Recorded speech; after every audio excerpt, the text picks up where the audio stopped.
నమస్తే, welcome to daily focus. దక్షిణాదిన BRS, ఉత్తరాదిన ఆప్. దేశ రాజకీయాల్లో బీజేపీ విధానాలను ఎండగడుతున్న ప్రాంతీయ పార్టీలు. అటు కాంగ్రెస్ ఆధిపత్యానికి గండికొట్టిన పార్టీలు. అందుకే ప్రాంతీయ పార్టీలు లేకుండా చేయడంలో బీజేపీ, కాంగ్రెస్ కలిసి నడుస్తున్నాయి. ముఖ్యంగా ప్రాంతీయ పార్టీలు లేని దేశంగా భారత్ను మార్చేందుకు మోదీ సర్కార్ ప్రజాస్వామ్యాన్ని ఖూనీ చేస్తోంది. సార్వత్రిక ఎన్నికల వేళ ఢిల్లీ మద్యం పాలసీ కేసును తెరమీదకు తేవడం వెనుక బీజేపీ హిడెన్ ఎజెండా ఉందని తెలుస్తోంది.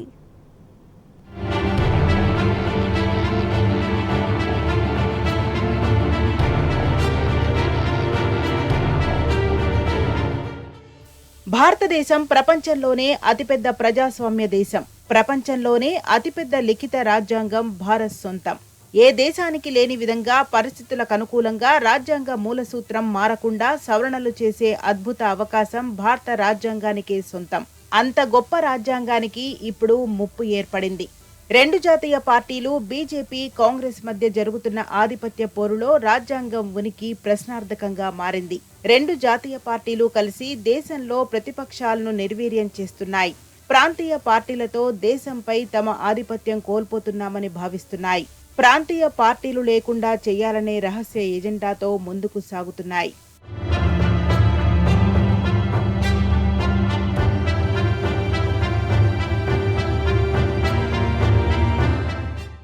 దేశంలో ప్రాంతీయ పార్టీలను, లోకల్ ప్రభుత్వాలను కూల్చడంలో కాంగ్రెస్, బీజేపీ రెండు ఒకే తాను ముక్కలు. 2014 తర్వాత బీజేపీ హయాంలో ఇది మరింత ఎక్కువైంది. నిజానికి దేశంలో పలు రాష్ట్రాల్లో కాంగ్రెస్, బీజేపీ విధానాలను ధిక్కరిస్తూ ప్రాంతీయ పార్టీలు పురుడు పోసుకున్నాయి. ప్రాంతీయ సమస్యలే పునాదులుగా పదుల సంఖ్యలో పార్టీలు రాజకీయంగా తమదైన ముద్ర వేశాయి. అయితే ఇటువంటి ప్రాంతీయ పార్టీల మూలంగా కాంగ్రెస్, బీజేపీ పార్టీల ఆధిపత్యం క్రమంగా తగ్గింది. దేశంలో పలు రాష్ట్రాల్లో ప్రాంతీయ పార్టీలే అధికారంలోకి వచ్చి జాతీయ పార్టీలను ధిక్కరించాయి. ముఖ్యంగా ప్రాంతీయ పార్టీల ప్రభావం కాంగ్రెస్ పై ఎక్కువగా పడింది. అందుకే ఇప్పుడు ప్రాంతీయ పార్టీలను లేకుండా చేయాలన్న రహస్య ఎజెండాతో బీజేపీతో కలిసి ముందుకు సాగుతోంది. దేశ రాజకీయాల్లో తమ రెండు పార్టీలు తప్ప మరే పార్టీ ఉండకూడదన్నది బీజేపీ, కాంగ్రెస్ ఉమ్మడి లక్ష్యంగా కనిపిస్తోంది.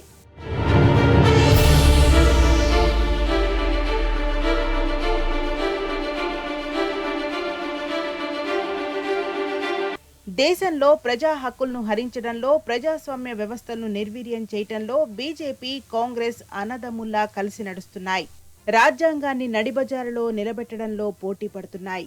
అందుకే ఒకవైపు సార్వత్రిక ఎన్నికలు సమీపిస్తున్న వేళ ప్రాంతీయ పార్టీలను నిర్వీర్యం చేసే పనిలో పడ్డాయి.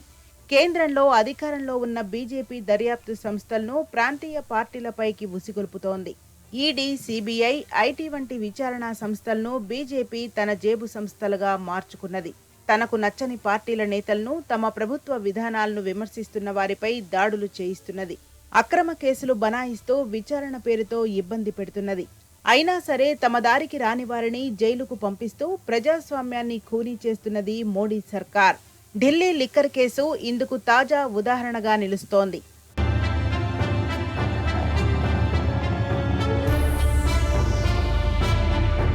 అవినీతి ఆరోపణల పేరుతో ప్రాంతీయ పార్టీలపై కేంద్రం కక్ష సాధింపు చర్యలు చేపడుతున్నది.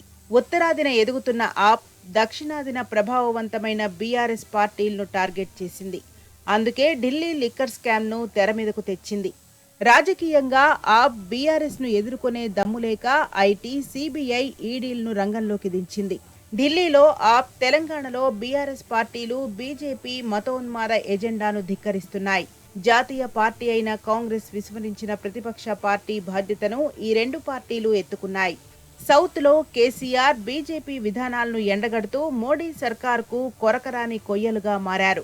ఇది జీర్ణించుకోలేని కమలనాథులు ఢిల్లీ లిక్కర్ స్కామ్ పేరుతో అటు ఆప్, ఇటు బీఆర్ఎస్ ను టార్గెట్ చేశారు.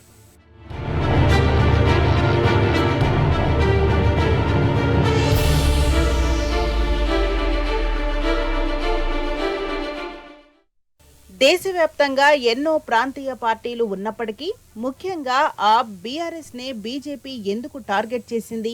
ఈ ప్రశ్నకు సమాధానం కేజ్రీవాల్, కేసీఆర్ నాయకత్వ విధానం. ఢిల్లీ సీఎం కేజ్రీవాల్, తెలంగాణ తొలి సీఎం కేసీఆర్ల లక్ష్యం చాలా స్పష్టంగా ఉంది. పాలన విషయంలో ఇద్దరి మధ్య దగ్గరి పోలికలే కాదు, ఆలోచన విధానంలో కూడా సారూప్యత ఉంది. అభివృద్ధి, సంక్షేమం విషయంలో ఇద్దరిది ఒకే విధానం. కేంద్రంలో ఉన్న బీజేపీ సర్కార్ విధానాలను వీరు వ్యతిరేకిస్తున్నారు. అందుకే ఆ బీఆర్ఎస్ పార్టీల మూలంగా తమ ఉనికి ప్రమాదంలో పడుతుందని మోడీ సర్కార్ ఆందోళన చెందుతున్నది. వీలైనంత వరకు కేసీఆర్ను, కేజ్రీవాల్ను సొంత రాష్ట్రాలకే పరిమితం చేసేందుకు ప్రయత్నాలు చేస్తోంది. ఈ రెండు పార్టీలను బలహీనపరిచేందుకు బీజేపీ అనేక కుట్రలు చేస్తుంది. ఇందులో భాగంగా తెలంగాణ అసెంబ్లీ ఎన్నికల్లో బీఆర్ఎస్ను ఓడించేందుకు బీజేపీ సిద్ధాంతాలకు విరుద్ధంగా కాంగ్రెస్కు రహస్య సహకారం అందించింది. ఇప్పుడు సార్వత్రిక ఎన్నికల వేళ ఈడీ, సీబీఐ, ఐటీ దాడుల రూపంలో బీఆర్ఎస్, ఆప్ నేతలను టార్గెట్ చేసింది బీజేపీ సర్కార్.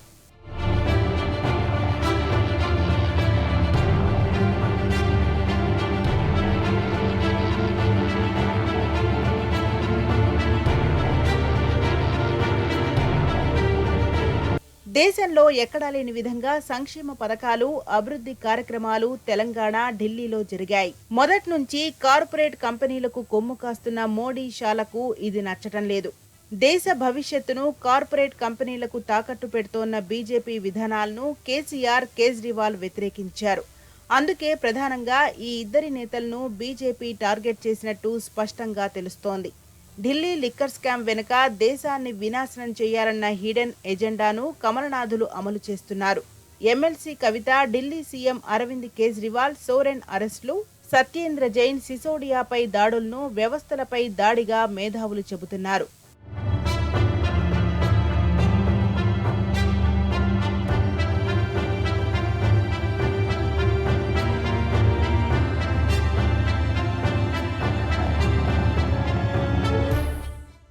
బీఆర్ఎస్, ఆప్ పార్టీలను బలహీనపరిచే కుట్రల్లో భాగంగానే ఢిల్లీ లిక్కర్ స్కామ్ను బీజేపీ తెర మీదకు తెచ్చినట్టు పలువురు అభిప్రాయపడుతున్నారు. తెలంగాణలో గత 10 ఏళ్లుగా కేసీఆర్ అమలు చేసిన విధానాలు, ఢిల్లీలో కేజ్రీవాల్ పాలనపై దేశవ్యాప్తంగా ప్రజల్లో సానుకూలత ఉంది. దేశంలో చాలా రాష్ట్రాల్లో ప్రజలు కేసీఆర్, కేజ్రీవాల్ పథకాలను కోరుకుంటున్నారు. తమ రాష్ట్రాల్లో సైతం నాణ్యమైన విద్య, వైద్యంతో పాటు వ్యవసాయ రంగంలో పలు పథకాలు కావాలని డిమాండ్ చేస్తున్నారు. ఇది బీజేపీ సర్కార్కు నచ్చడం లేదు. అందుకే బీఆర్ఎస్, ఆప్ పై ప్రజల్లో వ్యతిరేకత తీసుకురావడానికి కుట్రలు చేస్తున్నది. అందులో భాగంగానే బీఆర్ఎస్, ఆప్ పార్టీలు అవినీతి పార్టీలని ఎస్టాబ్లిష్ చేసేందుకు ఢిల్లీ లిక్కర్ స్కామ్ను తెర మీదకు తెచ్చింది.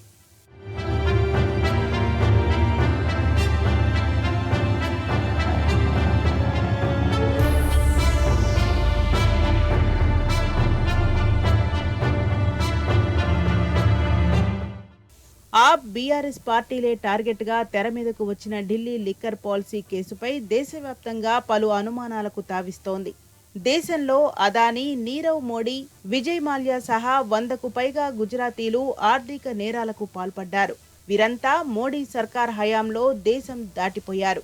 దేశాన్ని లక్షల కోట్లు లూటీ చేసిన ఈ నేరగాళ్లను తీసుకురావడంలో మోడీ సర్కార్ విఫలమైంది. వీరు చేసిన దానికంటే ఢిల్లీ లిక్కర్ పాలసీ కేసును పెద్దగా చూపే ప్రయత్నం చేస్తోంది బీజేపీ అనుకూల మీడియా. ఈ కేసుపై సొంత హడావిడి ఎందుకు చేస్తున్నారని సామాన్యులు ప్రశ్నిస్తున్నారు. మరోవైపు ఎన్నికల బాండ్ల వ్యవహారంపై సుప్రీంకోర్టు కేంద్రంలోని బీజేపీకి షాక్ ఇచ్చింది. పార్టీలకు వచ్చిన విరాళాలు, వివరాలు బహిర్గతం చేయాల్సిందేనని తీర్పునిచ్చింది. ఫలితంగా గత 10 ఏళ్లుగా కేంద్రంలోని బీజేపీ సర్కార్ క్వీడప్రోకు పాల్పడినట్టు ఎలక్టోరల్ బాండ్ల ద్వారా తేలిపోయింది.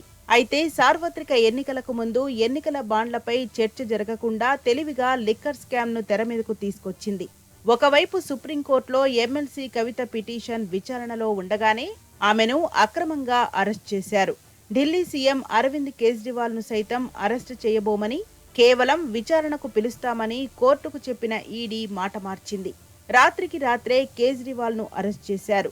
గతంలో జార్ఖండ్ సీఎం శిబు సోరెన్ను సైతం ఇదే విధంగా అరెస్ట్ చేసింది. ప్రతిపక్ష పార్టీలు అవినీతిలో కూరుకుపోయాయని దేశవ్యాప్తంగా చర్చ జరిగేలా బీజేపీ ప్లాన్ చేసింది.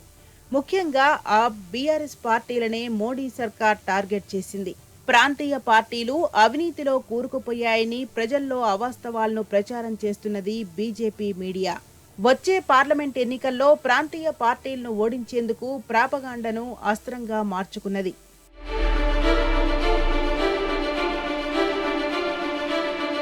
మొత్తంగా దేశంలో అధికార బీజేపీతో పాటు ప్రధాన ప్రతిపక్షమైన కాంగ్రెస్ పార్టీలు ప్రాంతీయ పార్టీలు లేకుండా చేయాలన్న ఎజెండాతో ముందుకు సాగుతున్నాయి. ప్రాంతీయ పార్టీలు లేని దేశంగా భారత్ను మార్చాలన్న లక్ష్యంతో బీజేపీ సర్కార్ అధికార దుర్వినియోగానికి పాల్పడుతున్నది. ఇందులో భాగంగా కేంద్ర దర్యాప్తు సంస్థలను వినియోగించుకుంటున్నది. తమ విధానాలను వ్యతిరేకిస్తున్న ప్రాంతీయ పార్టీలను దారికి తెచ్చుకునేందుకు ఈడీ, సిబిఐ, ఐటీ దాడులు చేస్తున్నది. అందుకే వీటిని అవినీతి దాడులు కాదు, వ్యవస్థలను కూల్చే కుట్రలుగా రాజకీయ నిపుణులు పేర్కొంటున్నారు. అందులో భాగంగానే ఢిల్లీ లిక్కర్ పాలసీ అవకతవకలపై బీజేపీ రాజకీయం చేస్తున్నదని చెబుతున్నారు. కేసు విచారణలో చట్టం తన పని తాను చేసుకోపోతున్నది. కానీ బీజేపీ మాత్రం ఈ కేసును రాజకీయంగా వాడుకుంటున్నది.